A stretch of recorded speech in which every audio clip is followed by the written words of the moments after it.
Sa malamig na lungsod ng Prague, si Ariel ay nagtatrabaho bilang isang cook sa isang sikat na restaurant. Sa loob ng 2 taon, araw-araw siya nagdarasal na sana'y makasama na niya ang kanyang asawang si Rochelle at ang kanilang anak na si Miguel.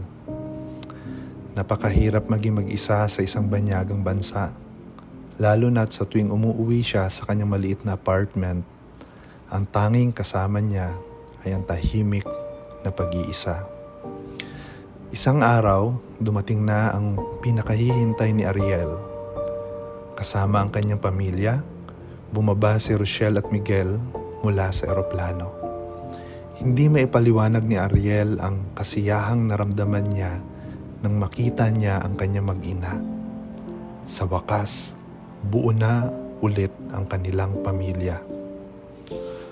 Subalit, sa paglipas ng mga buwan, napansin ni Ariel na nagiging malamig ang kanilang samahan. Si Rochelle ay nagtatrabaho ng 2 trabaho upang makatulong sa mga gastusin. Samantalang si Ariel ay nag-overtime upang makapagpadala ng pera sa kanilang mga pamilya sa Pilipinas.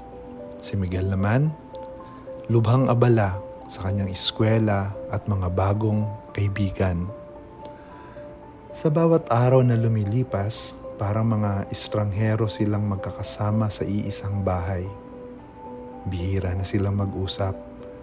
At kung minsan pa nga ay hindi na sila sabay-sabay kumakain. Para na sila mga boarder sa iisang boarding house. Walang kibo, walang pansinan sa isa't isa. Napagtanto ni Ariel na kailangan nila mag-usap at magsama-sama ulit bilang isang tunay na pamilya. Kinaumagahan, nagdesisyon siyang magplano ng isang simpleng hapunan para sa kanilang 3. Rochelle, Miguel, anak ko, pwede ba tayo mag-usap mamaya? Tanong ni Ariel sa mag-ina. Nagulat sila ngunit sumang-ayon. Nang gabing iyon, magkasama silang kumain at nag-usap. Ipinaabot ni Ariel ang kanyang nararamdaman, ang kanyang lubhang kalungkutan at ang kanyang pagnanais na sana maging buo ulit sila. Napaiyak si Rochelle. Ariel, asawa ko, patawarin mo ako. Hindi ko napansin na nawawala na tayo sa isa't isa.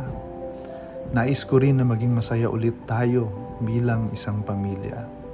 Si Miguel naman ay lumapit sa kanyang mga magulang at buong higpit na niyakap sila. Ayoko rin po ng ganito. Miss ko na ang mga dati nating ginagawa. Mula ng gabing iyon, sinikap ng pamilya ni Ariel na maglaan ng oras para sa isa't isa kahit gaano pa sila kaabala.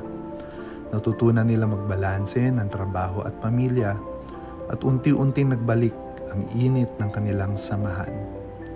Hindi man madaling solusyonan ang kanilang mga problema, ang mahalaga ay magkasama silang bumabangon at lumalaban. Sa wakas, natutunan ni Ariel na ang tunay na halaga ng pamilya ay hindi nasusukat sa dami ng oras na magkasama, kundi sa kung paano nila pinapahalagahan ang bawat sandali na sila ay magkakasama.